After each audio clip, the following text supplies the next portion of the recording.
Hello students, आप सबका channel पर फिर से स्वागत है। और असाइनमेंट बनाने के लिए जो आंसर प्रोवाइड किया जा रहा है एक सैंपल के रूप में, इसमें आप लोगों को यहाँ पर एक ये हिंट्स के रूप में दिया जा रहा है कि आप इस तरह से बुक में जैसा दिया है आपका जो क्वेश्चन है उसके हिसाब से कहाँ पर क्या है मटेरियल आपको मिल जाए, ताकि आप इसको अपने शब्दों में पढ़ के समझ के लिख सकें और असाइनमेंट आपका टू द बेस्ट हो और 2500 से 3000 शब्द का लिमिट भी पूरा हो जाए। तो ये हिस्ट्री का पेपर 3 है जो पार्ट 2 का है। इसमें 5 क्वेश्चन दिया गया है जिसमें से एक क्वेश्चन लिखना है। तो 1 नंबर जो क्वेश्चन है, हर्षवर्धन की उपलब्धियों का वर्णन करें। इसके पहले वीडियो में हमने उस पर चर्चा कर चुके हैं और जिनको वो क्वेश्चन का आंसर लिखना है वो वहाँ से देख लें। और इस जो वीडियो है इसमें 3rd नंबर क्वेश्चन यहाँ पे टिक भी लगा हुआ है, पल्लवों के सांस्कृतिक योगदान पर प्रकाश डालें। यानी पल्लव का क्या योगदान था, सांस्कृतिक योगदान, उसको यहाँ पर रखा गया है। सो हम लोग चलते हैं पेपर 3 के 3rd नंबर क्वेश्चन पर। इसके बाद वाले वीडियो में हमने 4 नंबर क्वेश्चन को डिस्क्राइब किया है, सैंपल रखा है उसका आंसर के रूप में। तो असाइनमेंट बनाने के पहले आप इसको एक बार वीडियो को देख के समझ लें, फिर आप लिखेंगे तो ज़्यादा अच्छा रहेगा। तो इस चैनल पर जो भी पहली बार आए हैं उनसे रिक्वेस्ट है कि चैनल को कृपया आप सब्सक्राइब कर दीजिए, बेल आइकन जो है घंटी वाला उसको दबा दीजिएगा और उसमें ऑल कर दीजिएगा नोटिफिकेशन को। और अन्य जो भी विद्यार्थी हैं और कुछ भी जानकारी आपको चाहिए तो यहाँ पर कमेंट कर सकते हैं। वीडियो पर आप अंतिम समय तक देखें ताकि पूरा निष्कर्ष आपके सामने आ जाए और नोटिफिकेशन आपको मिलता रहे। तो अब इसके आंसर की ओर हम लोग चलते हैं। पल्लव के सांस्कृतिक योगदान, तो ये देखिए हमने बुक से लिया है। तो पल्लव कालीन संस्कृति क्या है ये आपको जानना होगा पहले। तो उस समय का जो संस्कृति है, कांची के पल्लव नरेश ब्राह्मण अनुयायी थे। उन्होंने धर्म महाराजा धीराज और धर्म महाराज की उपाधि धारण की थी। हम पूरा पढ़ेंगे नहीं, यहाँ पर स्पष्ट लिखा हुआ है, इसलिए आप इसको देख करके पढ़िए। और हिंदी में लिखा हुआ है, आपको समझने में परेशानी नहीं होगी। और जो भी कुछ परेशानी हो तो फिर आप संपर्क करिए अपने टीचर से, कॉलेज में आकर के हमसे भी पूछ सकते हैं। तो जहाँ तक होगा हम हेल्प करेंगे। आप वीडियो को पॉज करके लिख लीजिएगा, फिर प्ले करिएगा, फिर आगे बढ़िएगा। तो इस तरह से आपको सुविधा होगा। मटेरियल कहीं खोजने के लिए अन्य जगह जाने की आवश्यकता नहीं पड़ेगी।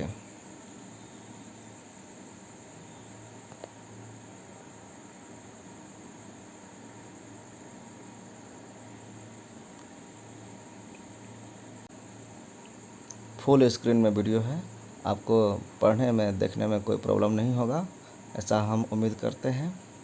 और जो भी यहाँ पर है नाम वगैरह, आप देखिए इसको जितना अच्छा सजा कर लिख सकते हैं, पॉइंट बना कर लिख सकते हैं, या ऐसे भी पैराग्राफ चेंज करके लिखेंगे तो ये भी एक बेस्ट तरीका है। बस आपका अपना भाषा, अपना तरीका होना चाहिए।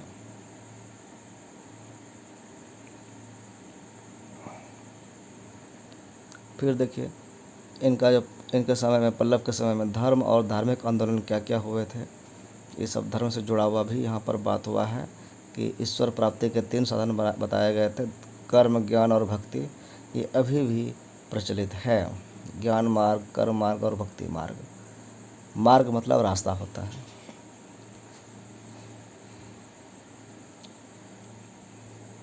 द्रविड़ देश में भक्ति आंदोलन पल्लव चोल राजाओं के संरक्षण में चलाया गया था।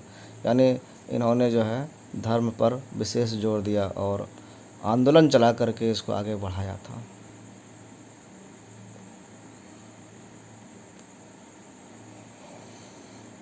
एक एक पैराग्राफ रख रहे हैं, जो बड़ा पैराग्राफ जहाँ पर है उसको एक रखेंगे और छोटा छोटा रहेगा पैराग्राफ तो फिर उसको 2-3 पैराग्राफ एक साथ कर देंगे। नहीं, स्क्रीन पर जो आपको स्पष्ट दिख सके वहाँ तक आप देखें। जिस बुक से हमने लिया था बहुत ही डार्क था और बहुत लाइट कलर में प्रिंट था, तो इसलिए थोड़ा परेशानी हुआ था स्कैन करने में, लेकिन फिर भी हमने इसको एडिट करके टू द बेस्ट करने का प्रयास किया कि ताकि आपको पढ़ने में समस्या नहीं हो। आप कहें तो इसको हम पढ़ करके भी आपको सुना सकते हैं। पल्लव राजाओं का शासनकाल दक्षिण भारत के इतिहास में ब्राह्मण धर्म की उन्नति का काल रहा।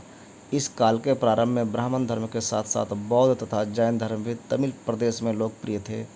स्वयं ब्राह्मण धर्मावलंबी होते हुए भी पल्लव शासकों में सहिष्णुता दिखाई देती है। उन्होंने अपने राज्य में जैनियों अथवा बौद्धों के ऊपर किसी भी प्रकार के अत्याचार नहीं किए।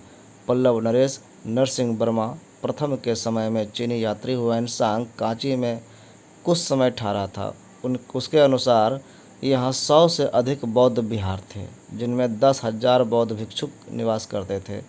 उन्हें राज्य की ओर से सारी सुविधाएं प्रदान की गई थी, किंतु ऐसा प्रतीत होता है कि धीरे धीरे तमिल समाज में शैव तथा वैष्णव धर्मों का प्रचलन हो गया और दोनों धर्मों के आचार्यों शैव नायनार वैष्णव आलवर ने जैन तथा बौद्ध आचार्यों को शास्त्रार्थ में पराजित कर इन धर्मों की जड़ों को तमिल देश से उखाड़ फेंका।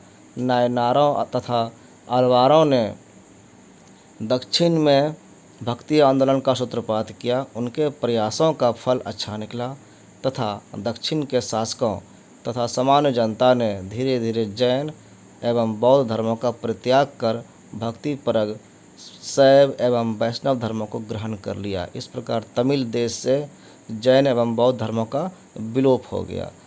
तो फिर आगे भी देखेंगे कि इतना ही स्पष्ट और इससे ज़्यादा स्पष्ट लिखा हुआ है। अब आपको ये पढ़ने में प्रॉब्लम नहीं होगा। एक जो है थोड़ा सा एक पैराग्राफ जहाँ तक आ रहा है हमने स्क्रीन पर रख दिया है। भक्ति गीत एक लिखा गया था यहाँ पे तिरुवासगम में संग्रहित किया गया है। उसके गीतों में प्रेम तत्व की प्रधानता है। भक्ति जो है वो प्रेम तत्व को उजागर करता है।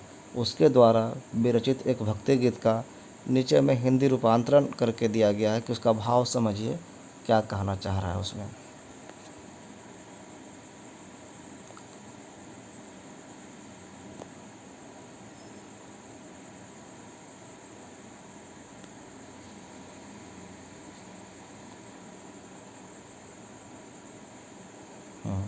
यहाँ स्पष्ट है।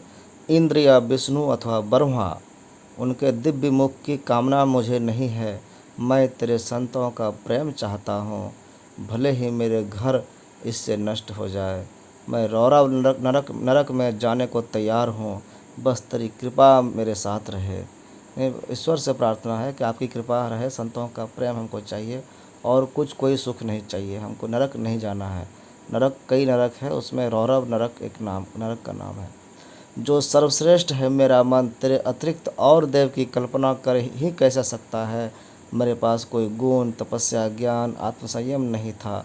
कठपुतली मात्र था मैं, दूसरों की इच्छा पर नाचता था, प्रसन्न होता था और फिरता था, किंतु मेरे अंग प्रत्यंग में उसने भर दी है प्रेम की मदमत अभिलाषा, जिससे मैं पहुँच सकूँ वहाँ तक जहाँ से लौटा नहीं जा सकता। उसने अपना सौंदर्य दिखाकर मुझे अपना बना लिया। हाय मैं कब उसके पास जाऊंगा।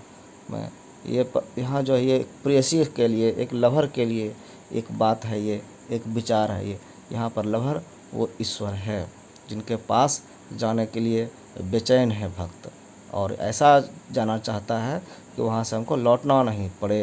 यानी जन्म जन्म का जो जन्मांतरण का जो बात है, बार बार जन्म लेने का जो दुनिया में आने का जो एक दुख है, ये मिट जाए, यानी मोक्ष मिल जाए।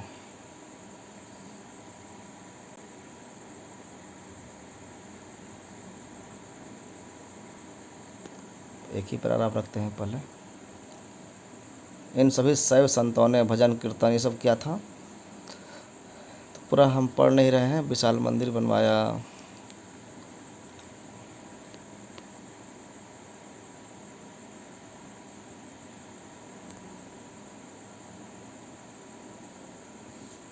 दूसरा पैराग्राफ है ये। शैव धर्म के साथ साथ उस समय वैष्णव धर्म का भी प्रचार हुआ था। शैव धर्म में क्या होता है कि भगवान शिव का पूजा किया जाता है, आराधना किया जाता है। और वैष्णव धर्म है भगवान विष्णु का। ये दो अलग अलग परंपराएं हैं।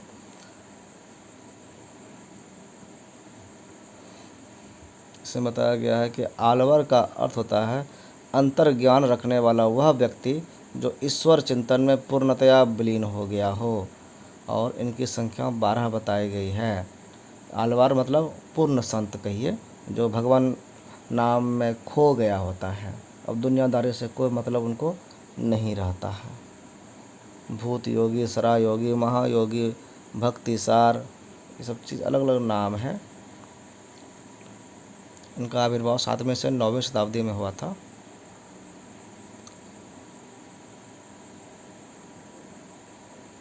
विष्णु को अनंत और सर्वव्यापी मानते हुए उन्होंने बताया, एक जगह लिखा हुआ है विष्णु की स्तुति कि भगवान विष्णु का, कि तू अभी इतना दयालु नहीं हुआ कि तू अपनी करुणा अपने प्रेयसी को दे सके, यानी गायिका को। तेरी उपेक्षा से निराश वह अपना शरीर त्याग दे, उससे पूर्व ही तू इतनी दया तो कर कि अपने संदेश वाहक तथा वाहन गरुड़ के द्वारा उस प्रेमिका को संदेश भेज दे। हे दया के सागर, कि वह बलांत न हो और कुछ हिम्मत से काम ले। जब तक तू मेरे स्वामी लौटकर प्रत्याशित निश्चय हो शीघ्र आएगा तू। हम ये आशा करते हैं कि आप शीघ्र आएंगे, भगवान विष्णु से ही कहा गया है।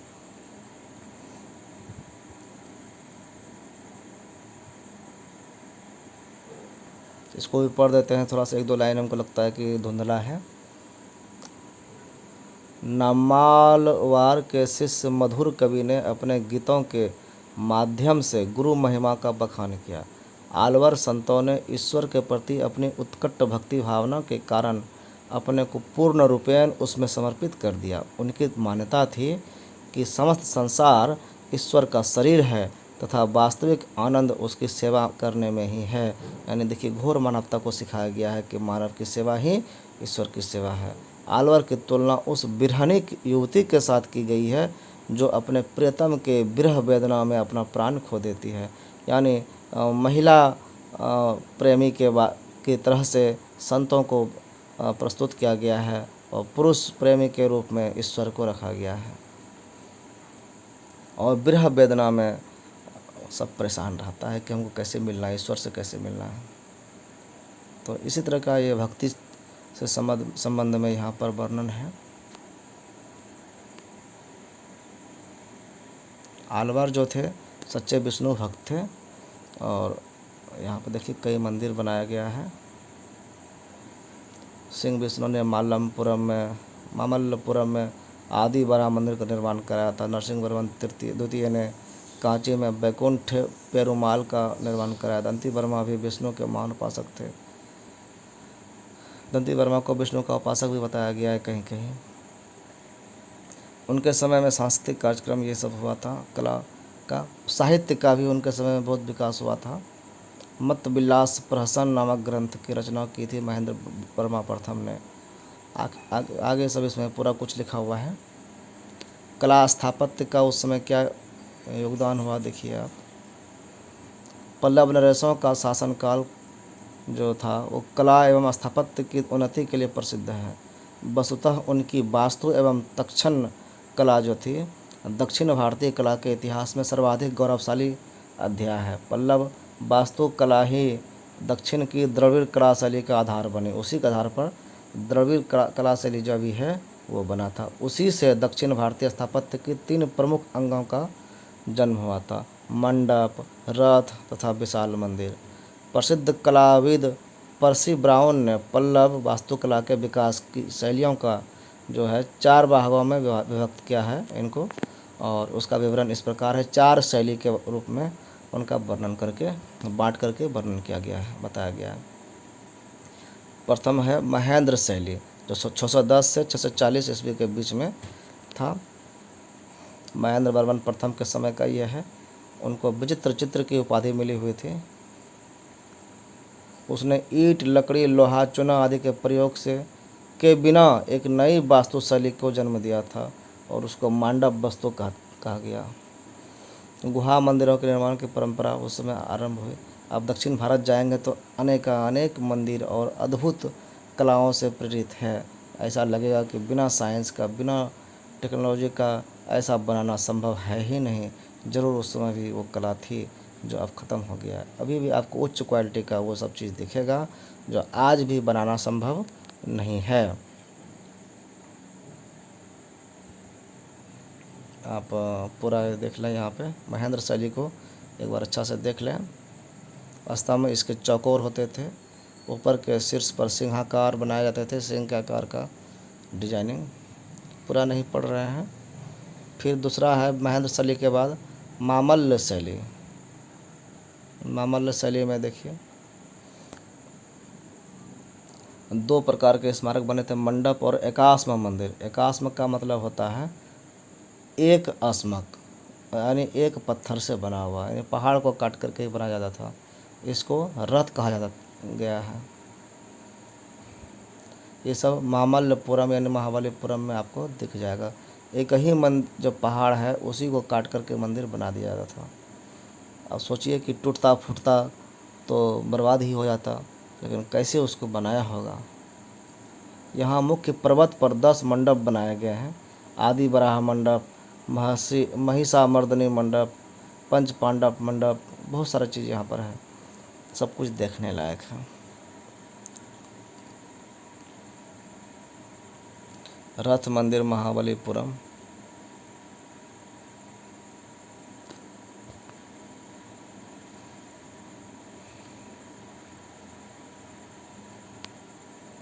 प्रमुख रथ यहाँ पर है, द्रौपदी रथ, नकुल सहदेव रथ,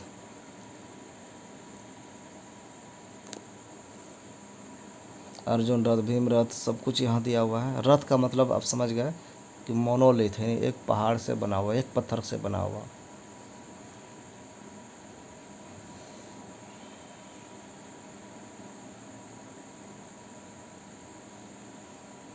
अलग अलग शैली में ये सब चीज़ बनाया गया है।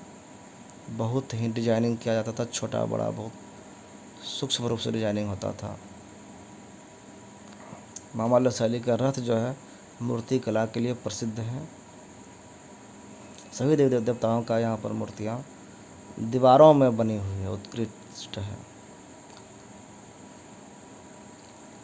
इन रथों को धर्मराज रथ पर नरसिंह वर्मा की मूर्तियाँ अंकित हैं। इन रथों को सप्त पगोडा कहा गया है,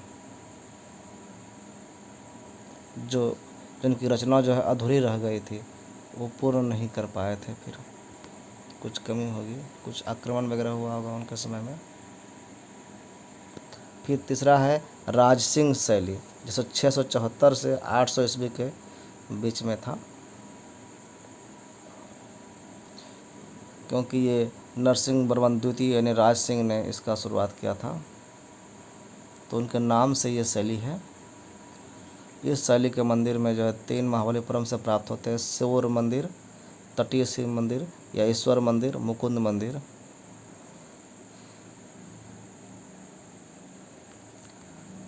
सबके मंदिर का कुछ कुछ अलग डिजाइनिंग टाइप है, कुछ उसका स्पेशल पहचान है, जिसको सिग्नेचर कह सकते हैं।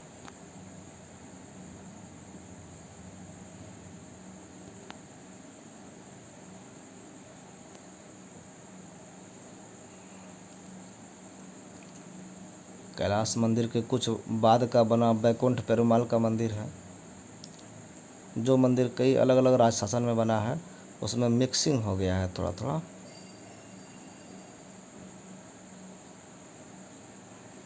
फिर अंतिम है नंदी बर्मन शैली, जो 800 से 900 ईस्वी के बीच में प्रचलित था।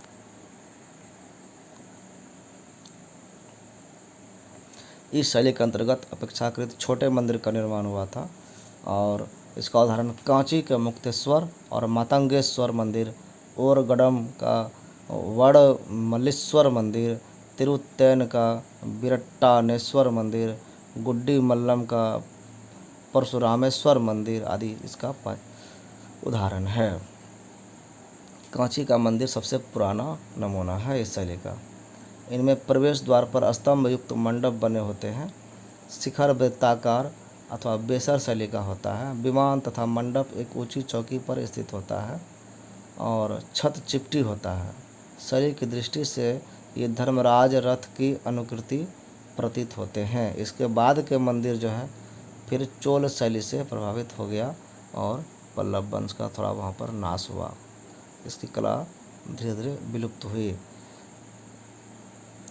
उस समय जो है पल्लव राजाओं का शासनकाल कला एवं स्थापत्य की उन्नति के लिए अत्यंत प्रसिद्ध रहा है। पल्लव काल का प्रभाव जो है कालांतर में चोल और पांड्य कला पर भी पड़ा था। यह दक्षिण पूर्व एशिया में भी पहुंची। कलाकारों ने बौद्ध चैत्य एवं विहारों की कला को हिंदू स्थापत्य में परिवर्तित कर दिया तथा शीघ्र नष्ट होने वाली काष्ठ कला को पाषाण में रूपांतरित कर उसे समुन्नत बनाया। लकड़ी का जो कला था, डिजाइनिंग था, उसको पत्थरों पर उकेरना ये बहुत बड़ा काम था, उसको उन्नत किया था। इस काल की कुछ कलात्मक कृतियाँ आज भी अपने अपने निर्माताओं की महानता का संदेश देती है कि कितने महान थे। इस तरह से हमने इस क्वेश्चन को पढ़ा। अब अगले वीडियो में दूसरा क्वेश्चन इसी पेपर का रखा जाएगा, राजपूत का वंश का उसमें बखान होगा और फिर अलग अलग पेपर का हम लोग अलग अलग वीडियो में क्वेश्चन देखेंगे। तो आपको जो भी आवश्यकता हो, जिनको भी ये ज़रूरत हो, आप खुद शेयर कर सकते हैं, खुद उपयोग कर सकते हैं और आप वीडियो के अंतिम समय तक बने रहें। आपका बहुत बहुत इसके लिए धन्यवाद।